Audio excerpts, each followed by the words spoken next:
જો તમે ગુરુ મંત્ર કોઈને કહી દીધો હોય તો આજે જ આ વિડીયો આખો જુઓ, નહીં તો તમારી સાધના બગડી શકે છે.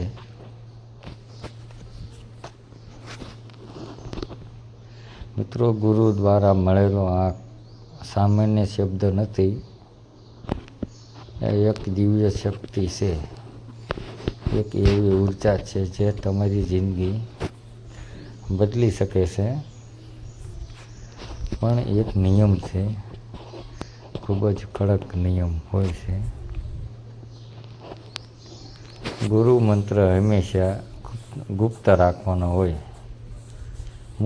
મુખ્ય મુદ્દો શું થાય? જો કહી દઈએ તો તમે ગુરુ મંત્ર કોઈને કહી દો તો મંત્રની શક્તિ ઘટવા લાગે છે. જે મંત્ર તમને શક્તિ આપતો હતો એ ધીમે ધીમે કમજોર થઈ જાય છે.